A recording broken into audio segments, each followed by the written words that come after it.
lesson 2. Or it says chapter 2. And there's actually 2 pieces. One piece is the student book, and then the other piece is the student workbook. Okay? Yeah, we're still working off the one from yesterday.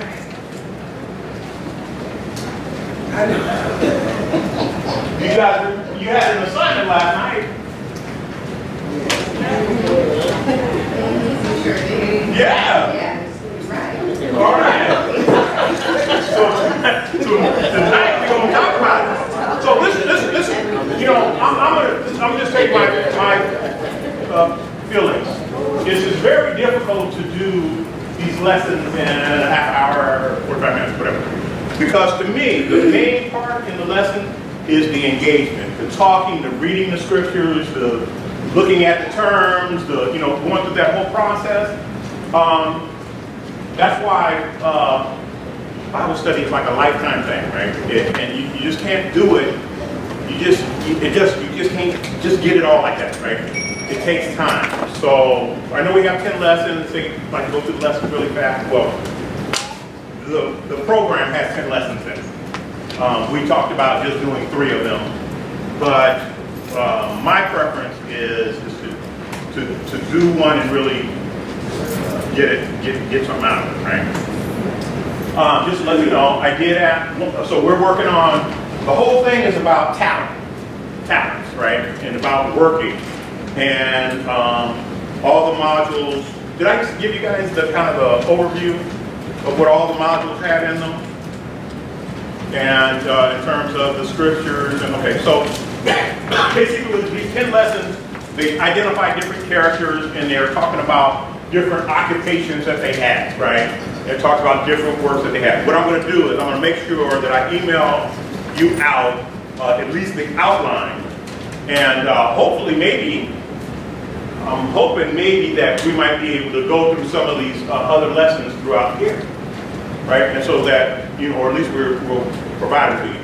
Let me tell you what this kit looks like, just so you know what we're doing. This material came from, I told you, UMI, which is Urban Ministries. And there's a book, which is what that first part is. There's a leaders part, which kind of gives you, makes recommendations on activities and different things that you can do to really kind of bring the lesson to life. And then there's a student workbook. And what I've been giving you is excerpts of the student book and then the workbook. Okay? And the kids, they have a similar thing, a similar material, and they all kind of go together, right? They're adjusted based on the age-appropriate material, right? But they learned about, their first lesson was about Genesis, talked about work, and talked about career. I think when we first started, I told you, one of the things that I see is that in the adult class, it gives us an opportunity, or is trying to motivate us to talk to our kids, to talk to the young people. It talks about mentoring. It talks about talking about your life experiences. It talks, all that stuff. It talks about ethical wills and all that. So, just kind of an overview of kind of what some of the material is. So, I passed out a couple of things before we dive into our homework, or go backwards to our homework. What I passed out is, I talked about, what's the first thing you guys have? Obama's will. Okay, so that ethical, I talked about making an ethical will or a spiritual will. Remember when we talked about, normally we do our will. It's not called ethical, we do our will and talk about where all our property can go, right? What kids are going to get what, right? And Obama, this piece is a good piece. I did email it out to you guys, some of you, but this is an example that they illustrated. And basically it was to his daughters, and he's telling them that the reason why he wanted to be president, and that he was trying to give opportunities to them, and he expects their character to be to develop a certain way. And the author is recommending to us is that we look at our children and that we write up, or our mentees or somebody that we have influence over, we're responsible for, that we document or we pass on some of the truths that we have learned about, being a Christian. It's another way of witnessing, right? And you kind of tell them, this is what I expect from you, right? Sometimes we tell them, we want you to get a good job and be self-sufficient and develop your talents, but we also should have some spiritual aspirations for them, right? We should want them to know God, right? We should want them to serve God. We should want them to live for God. And so this is just an example. Now, Obama doesn't talk about God in his, but he talks about ethics and how he thinks their character should be. That they should be honest, that they should try their hardest. They should be nice. Okay, so that was one thing in there. So when you get an opportunity to read through that, we don't have a whole lot of time, so I'm going to just kind of tell you why I gave you what I gave you. Okay, this other document, the next one was the next one. The next one is, the next one talks about Christian ethics. So it's taking different scriptures and it identified, it's telling us where we can find what the Bible is saying, how we should look at work, right? It talks about, I think there's one in there that talks about, be like an ant and don't be a sluggard and work as if you were working for God. And it's just telling us, it's pointing to scripture, right? So I wanted you to have that as a reference. Okay. And the next one, do you have one that on the header says work, theology of work? Okay. And that one, first of all, where I got the information from, a lot of times when we read our Bibles, there are a lot of resources that we can utilize to help us understand the larger picture, help us to put things together. There's been obviously a lot of people have been studying the Bible for a long time, and they've organized things to help us to study the Bible. This document came out of, this one came out of the dictionary. There are Bible dictionaries. And so it has different topics. It tells us, it helps us to define words and so forth. By the way, yesterday I told you anthropomorphic. It's anthropomorphic. So there's a P-O in that. Means what I said, but there's a po in it. Okay. So here it says the theology of works. It refers to the significance of work in light of the nature of God. God is a personal being whose manifold activities and work not only bestow blessings upon his creatures, but even infuse the act of work with meaning and divine significance, enjoying upon humans the obligation to engage in work even as God works. And so remember yesterday, I made this statement about one of the things that we should be doing is we should be trying to mimic, or we were made in the image of God and the likeness of God. And we look at God as our model, right? So the things that Christ did, the things that God did or does, we are what? Co-laborers with him, right? So we should be trying to help to fulfill the things that we know are of God, right? And so that's why we're doing this study on work, by the way, because God is a worker. God is fulfilling a purpose.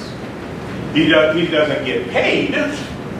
He does it for his pleasure, right? We are doing things. We want to do things to please God for his pleasure, right? So same model. He's our model, so we try to follow him.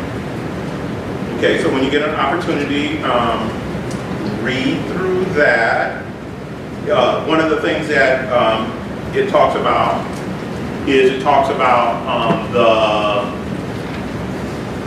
I can't think of the name of it, but basically we work for 6 days and we rest, right? So there's a relationship between work and rest. We're workaholics sometimes, right? And we forget to rest. But the purpose of resting is twofold. One is, obviously, we'll get tired and burn out and go crazy, right? But the other thing is that it's a memorial. It's a sacrifice. We are taking time out to recognize God. And we want to do it on a regular basis. Again, it was his example. He worked.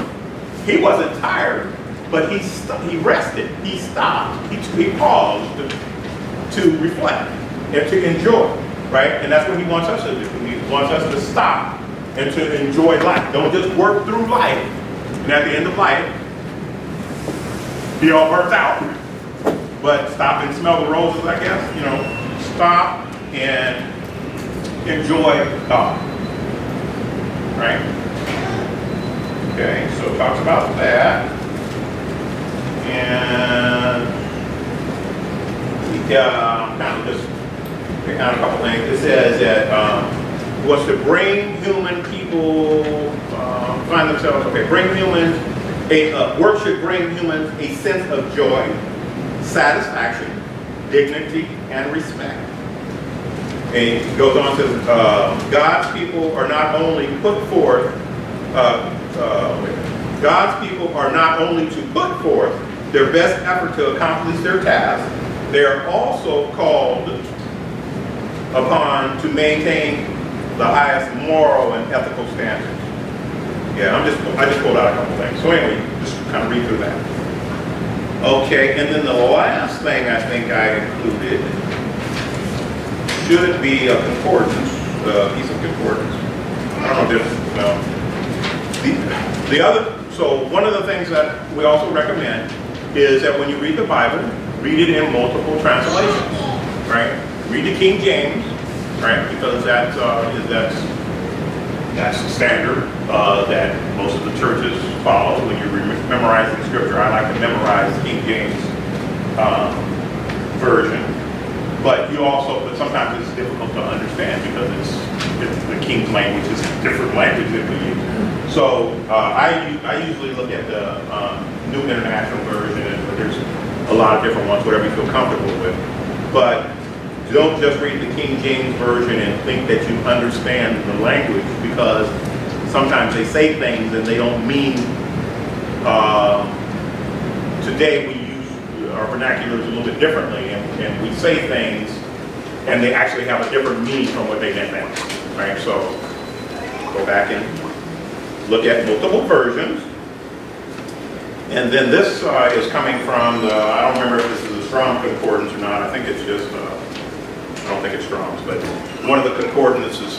And basically what it does is whenever you have like keywords like work, I looked up work and labor, and it will show you everywhere in the Bible where that word comes up, right? And so when you're studying, you don't want to just look at, you want to see how a word is used in context in multiple places, right? Because a lot of people will get thrown in terms of interpreting the Bible because they'll read one passage or one text, and the Bible is the whole book is from God, and so you have to understand it in context. So a lot of times you'll have to read multiple passages and see what the theme is, right, or what it looks like overall, right? Because you can take something out of context and interpret it totally wrong, right? But when you look at it from this angle or from different perspectives, when it's written in different passages, you're looking at it from different perspectives, right? Come over here. Okay, make sense?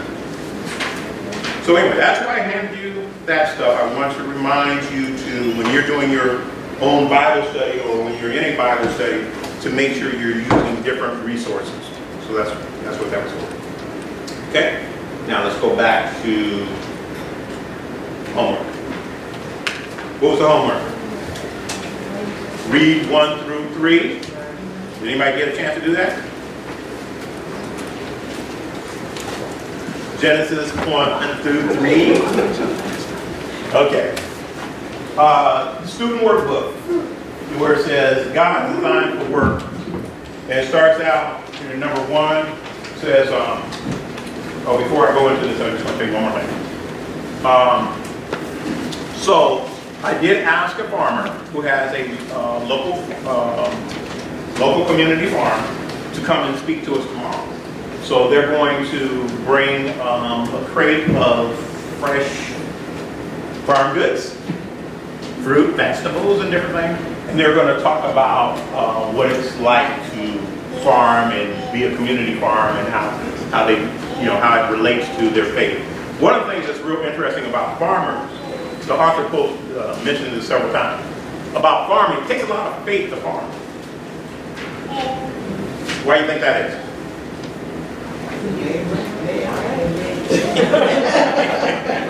You plant something and you're hoping that it's gonna be something.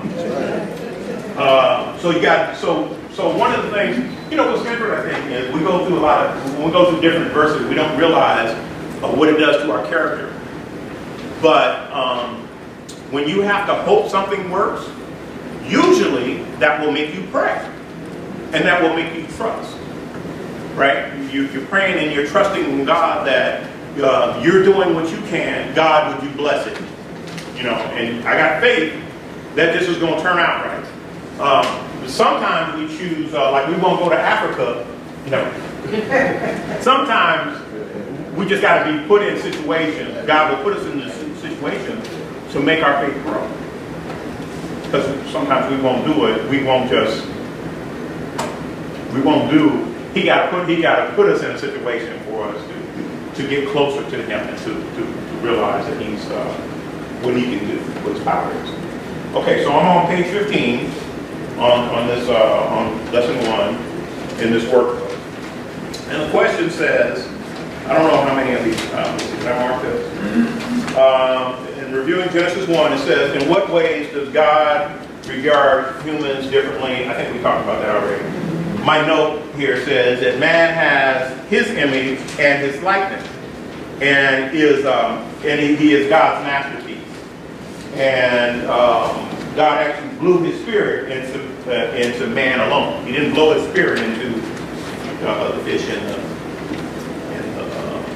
the cattle and the creepy things. And then, okay, number 2 says, what does God instruct humankind to do in Genesis? And we talked about that a little bit. He asked them to be to take dominion, which means to rule over. And we talked about ruling over doesn't mean to exploit.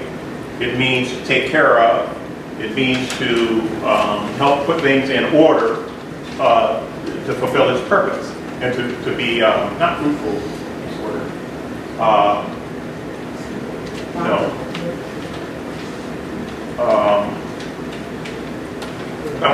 Bountiful is the word. That's not the one I'm thinking of. The one the Bible uses is to. It starts with an F, but I'll come back to it. Yep. Okay, number 2. It talks about 2:15 and 20. It says, how were God's work instructions to Adam different than the instructions given in Genesis 1:26? In 1:26, He told him to take, basically to be the manager, right? Not the owner, but the manager. And in 3, in 2:15, where He tells him to dress and keep the garden, now He's telling him to be the supervisor, which is somebody who's a leader, but they're also doing some work, right? And then I think we talk a little bit at all about what changed after the fall? So after the fall, how did man's work change? I think we talked about it a little bit.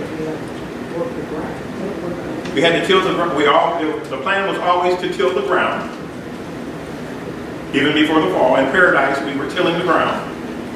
In heaven, I think we're going to be tilling the ground, but that's another. I don't want to take you off. We were always tilling the ground in paradise. The difference was the ground became cursed, right? So now the ground didn't yield up the fruit as easily as it did before, right? And man has to do the sweat of his brow, and women have to suffer painful child labor, which is why they call it labor. Okay. I'm on 3. Yeah.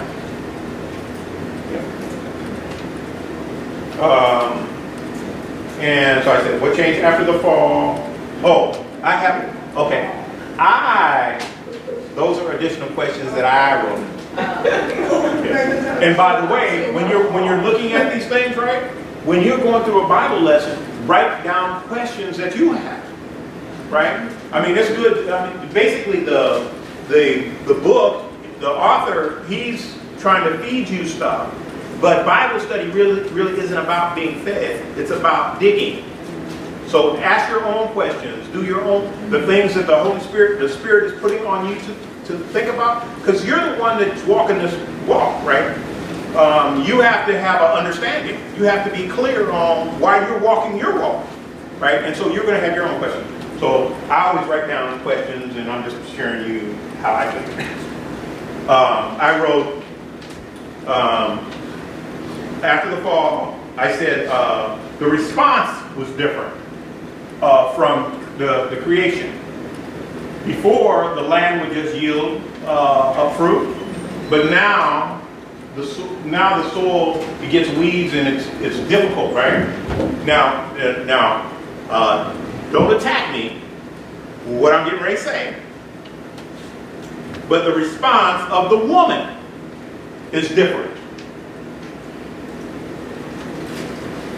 Is there any scripture that says that? What's the scripture? What happened to the woman? She had to be subjected to her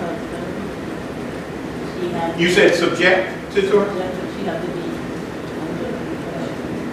It says her desire will be for her husband, and then they talk about what does that mean in different.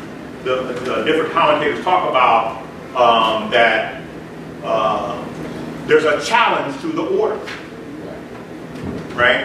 And actually, okay, this is how I see it. Man disobeyed God. He challenged the order. And so what happened was that permeated through all creation. All creation is now challenging the order. That's why we're fighting. We got to fight the soil. It's challenging us. We're really have dominion, but it's challenging us. Husbands, our wives challenge us. We try to work that out, but that's just the children challenge us. The children challenge us. Don't attack me, but the children challenge us. The community, we see the community is challenging authority. Everything is challenging. Everything is it's like a desire to be out of order. But as Christians, we have to resist that. Right? We have to try to be in order. We have to try to see how God would have it. Remember, I kind of talked about God as an omniscient and a powerful God, and we need to line up with Him. We can challenge Him, but it's going to make our lives more difficult. And our life is getting difficult. People going crazy. But anyway, that's a story. Number 4, we'll talk about, okay, now back on track. In what ways does God invite Adam to carry on the work of creation?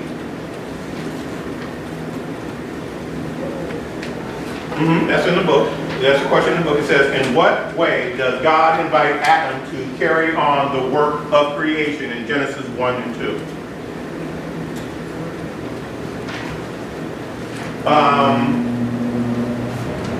Okay. So explain, what does that mean to you? She said giving Adam authority.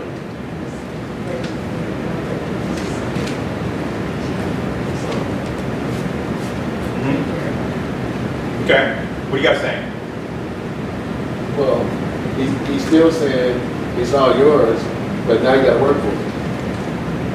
Okay, so this is the question. You guys are making answers that make sense, but it's not answering the question. In my opinion, I don't think it's answering the question. It says, in what way does God invite Adam to carry on the work of creation in Genesis 1 and 2. Oh, yeah. Right, okay. To replenish the earth. Okay, yeah. Yeah, Right. There you go. He tells them to name the animals, right? This is, so, we talked about that a little bit, in naming the animals, that is, that's taking authority.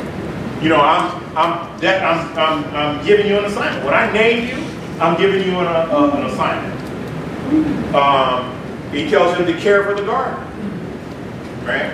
And he tells him, this is the word I was looking for. He tells him to help the community flourish. Flourish. The Bible says flourish, right? Then I got some things down here. I just got some little things I like to say. If you know better, do better, right?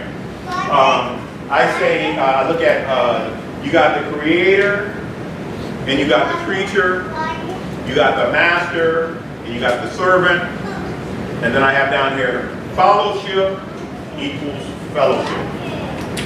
And then I just keep underlining this co-laborer thing, this thing that we got to realize that God is expecting us to work together, work with Him. That's how you are in fellowship. Actually, God tells you, if you love Him, what will you do? You will obey Him, right? Fellowship is fellowship for God. If you follow God, you will be in fellowship with God. If you go the other way, you are out of fellowship. Right? You get out of fellowship. Let me see. Both God and man are working to fulfill God's purpose. If you love Him, you will obey Him. If you want to have friendship with God. Okay.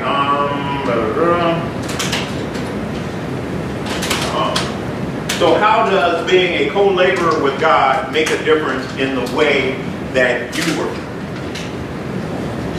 How does it or how should it?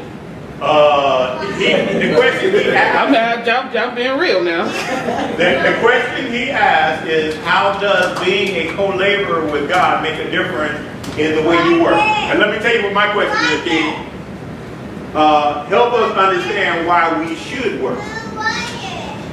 And the purpose, and the motivation, and the attitude. But anyway, but what y'all got?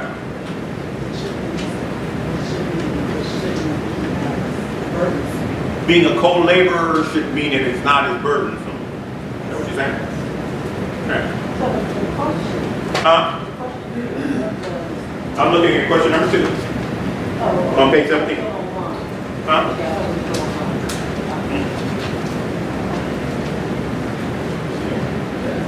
Did we hit one? Did I skip one?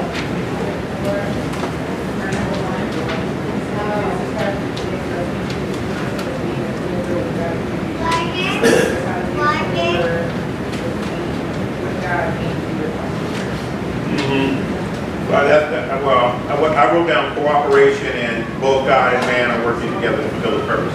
That's what I put for that. Then I jumped over to 2. So, but what it's really asking you is now it's starting to ask you about how you think. Right? First, he was kind of like putting out some things about what the Bible says and what his commentation. But now he's telling you to think about yourself now. You know, how does your faith help you at work? How does your faith help you at work? Does your faith help you at work? Yes, it does. Huh? How? People try. They try. Okay, so but explain to me, Sister Ebony, explain to me how your faith is helping you do that. Your faith is helping you turn on the cheek? What do you have faith in? So what are you expecting from God? See, help that person? God, do something to that. Yes. It's true now. She said, you said he'll fight my battles. Well, so there's no right and wrong answer, right? What we're doing, what I'm trying to facilitate is I'm trying to help us to help each other. What do we do? How is our faith helping us at work? You know, King got his hand in Carl. It impacts my patience because people work my nerve, and I'm gonna say this, but y'all don't take this wrong. I'm not naturally a people person. I'm not naturally a people person, and so on my wall at work is Paul's statement where he says, "As much as it depends on you, live at peace with all men." And every so often, I just turn around and look at the wall to remind me that I can't just fly off the handle or assume that people should have this grand understanding that I have, which I don't, but assume that they're on the same level as me. I have to practice some patience. I can't be quick-tempered. I can't be snappy with folks, and I can't shut people out because it's a community effort in the work that I do. It's a community effort. Life is a community effort. So it impacts me by reminding me that I have a responsibility to this community. They have a responsibility to me as well, and I have to be patient with them when I feel like they should be at a different level of understanding or work. Okay, so this is what I heard you say. It ain't about you. That's it. That's it. That's absolutely it. And I So think your faith helps you remember it ain't about you. it does, and it also, and by working in those environments, it also reminds me, I think, just me, of the struggle God has with us. Not that I'm saying I'm God, but I'm saying I know I test his nerve every now and then. And I know that, he got to be patient with me every now and then because I don't operate on the level I should be. Another thing I just said is you got to remember we're made in the image and likeness of God. So we're not at the level of the perfection that God is at, but God gave us some of the same thinking capabilities, right? Some of the same when we're dealing with people, right? God is dealing with us, but he's dealing with us perfectly, right? But we're dealing with people, and first of all, the people are flawed that we're dealing with, and we're flawed in the interpretation of how, so it's all crazy. Yes, sir. It's funny you said that this morning on my way to work. That's when I pray when I be on my way to work, and I was praying, God, help me have a good day. My job, it can make you be a potty mouth at my job. Potty mouth? Yeah. Okay. Make people just, We understand. just be off the hook. Well, this morning when I got to work, we have these two different scanners. One is a good one is a bad one. They made me turn my good ones off and have to use the bad one. I tested my faith because I was like, Carl, did you just pray to have a good day and to show your likeness of God? And so it was funny you said that because the first 10 minutes they got at me, I was like, but I snapped out of it. Just out of curiosity, so this bad scanner, what does that mean? Did you scan something and it come up wrong? No, what it is, so it's like dial-up computers back in the day. Dial-up computers? Dial-up internet compared to. Oh, I hope not. No, that's how the new ones. All you gotta do is swipe it one time and it'll catch it. The old ones, It don't make that sound, do it? they go like that. They go like that. Though. Oh, God. Right. But yeah, so it's just a lot to do with. Makes the job a lot harder. All right, good. Yes, sir. I would say it just helps you exercise the fruit of the Spirit, particularly long suffering, because situations can be bad in the workplace, and you can do things to make them worse, or you can do things to help. And that might require long suffering, and without Christian character or faith in God, we're not apt to do that. Let me ask you this question. In regard to It might be the something Spirit. simple as when I'm gonna get my raise. All right. You know what I mean? Everybody else getting theirs, but mine ain't came yet. You know what I mean? It just. But let me ask you this question. In regard, because you said the fruit of the Spirit. And so, does it help you to know what the fruit of the Spirit, does it help you in your behavior and how you accept things to know what the fruit of the Spirit is? Because I find myself doing that all the time. Yeah. I was like, oh, wait a minute. You can't, oh yeah, you are supposed to do long suffering. Okay. All right. Oh, you're supposed to have peace. Oh yeah. Yeah. So just even knowing the scriptures helps you in how you behave and helps your faith. Yes, ma'am. Not going on that, okay, well, my first thing was, I think, as far as working is a general concern, I think it's, knowing that if I don't forgive, then God is not going to forgive me. So it really does help me turn on perspective of putting myself in the other person's shoes, even though I may not understand their logic and their philosophy, I may not agree, but I try to shift my vantage point a little bit just so I can have the capacity to forgive, because if I don't, I know that I'm in danger. And that's not worth it. You think of it like that. It's not easy to forgive, but I think it helps you start the process easier, more willing to do the process easier when you think about how you can have a person's shoes when it comes to your relationship with God. But my second thing was when you talked about this question number 2, it says how does being a holy member with God make a difference in the way you work? Are you talking about it in the workplace, or are you talking about being a laborer with God's word? So the author does talk about Or we talk about how they actually go hand in hand, right? I mean, because so you talk about forgiveness, and so you want to behave a certain way so that you want to treat people like you want God to treat you. That's what I think I heard you say. Okay, but also this is something I always try to keep in my mind in terms of faith and being a co-laborer with God. Is not just how is God going to treat me, but what am I doing to impact that other person, that other person might be saved, or that other person might live more holy, right? Because they're going to react to how you react, right? So when you say you might forgive somebody, if you forgive somebody and you are pleasant to someone, and the person receives that, like I think Pastor talks about all the time about putting coals on their head, remember? When a person sees that you're behaving in a certain way, that's a witness to them. That's a message to them. They're like, I should be, I can't, that confuses them, right? It's like, how do I react to that? That person is being nice. I saw something just recently. What did I see? I saw something just recently where basically it was kind of a scenario like that. When you're nice to someone, they're like, wow, I'm ready to fight. Oh, no, we watched that silly movie with Will Ferrell, where they were supposed to be fighting. They were supposed to be fighting, and he said, yeah,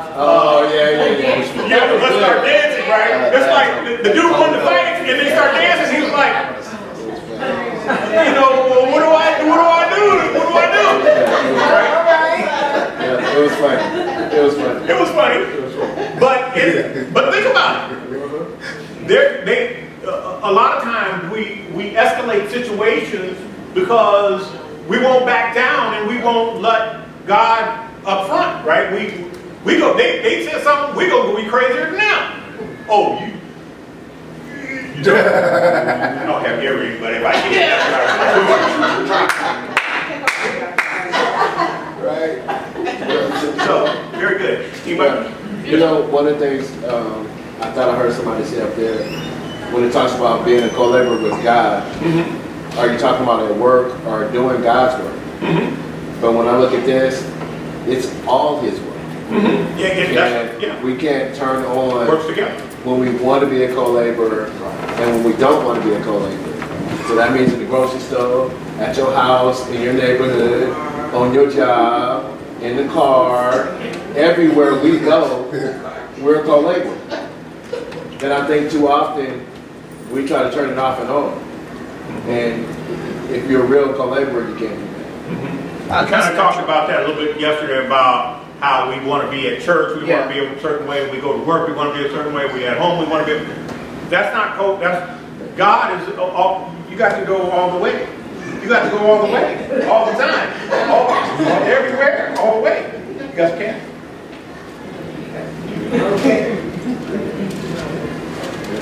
Okay. You know what I have a problem with? Yes, ma'am. Biggest problem Huh? is sometimes I get angry and I say, I want to treat people just the way they treat me. I have the hardest time when I try to be that way. It's you know, Well, should you be that way? but it feels like I'm being walked on, you know, constantly, over and over, and I'm saying, oh, I'm gonna be just like, treat them just like. What does long suffering mean? I'm tired. Huh?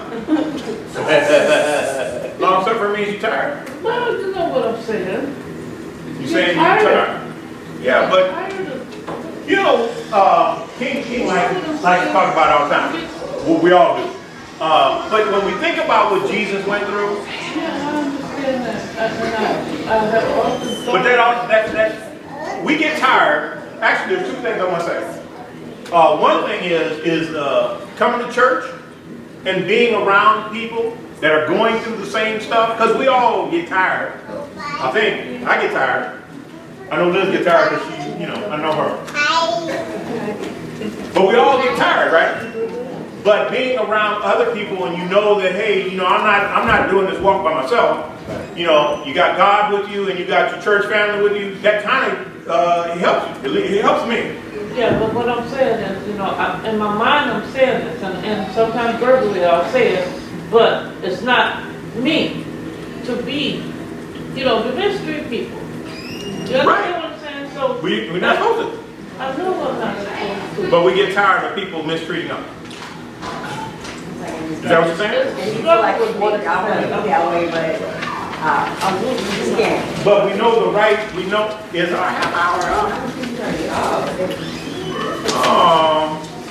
All right, well, read through, keep going through it, and tomorrow we're gonna go to 2 unless you guys want to stay on this. But I feel what she's saying. You only got so many cheeks to turn. You know, turn the other cheek, but you only got so many cheeks to turn. And it does feel that way sometimes in this life, that people like use you and use you and use you until you really ain't got too much more to give. And you get to that kind of that breaking point. Okay, but, okay. I'm saying it's work for me. You know, I get tired of it, and I say, well, you know, treat people like they treat me. But then that's not me, and it's real work for me. Okay, now there's a difference between being nice to people, being respectful to people, and letting people run over you. There's a difference, right? You don't have, I mean, you know, you're trying to serve, right? I think that's what you're kind of talking about. You're serving people, but there's a difference between serving somebody and being abused by somebody, right? So if you're tired because you're serving, we're all serving. If you're tired because you're getting abused, don't let people abuse you. And that's another conversation. You know what I'm saying? That's another conversation. Not that we can, I don't know if you want to have a conversation right now. It's on all levels of doing for somebody or not doing for somebody. Being nice in general, you know? But you can't get tired in well doing. I mean, that's what the Bible says. Don't get tired. Don't get tired of being nice. That ain't the same thing as don't get tired of people taking advantage of you. Right? You see, you know what I'm saying? Do this. Right? Do this.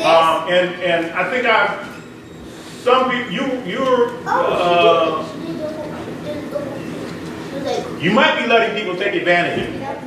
And there's a difference between, that doesn't mean get mad at someone, right? I ain't saying fight somebody. I'm saying there's a difference between, you know, hey, you can be nice and say, no, baby, I ain't gonna do that. You can be nice and do that. Don't you think? Can you say no nicely? Yes, ma'am. So I thought the whole conversation on work was interesting. I know we kind of went off that. Well, I thought the part was God wanted us to get out of work. Like somebody said earlier, she talking about workplace laws, she talking about job law. So the lesson is really talking about work, but being a co-laborer, it encompasses the whole thing. So I'm reconciling this. Just tell me if I'm on the right track here. Okay, so our great commission is that we are to go into all the world. Yes. And so where we work, that's all the world that we're going into. That's the co-laborer, part of it?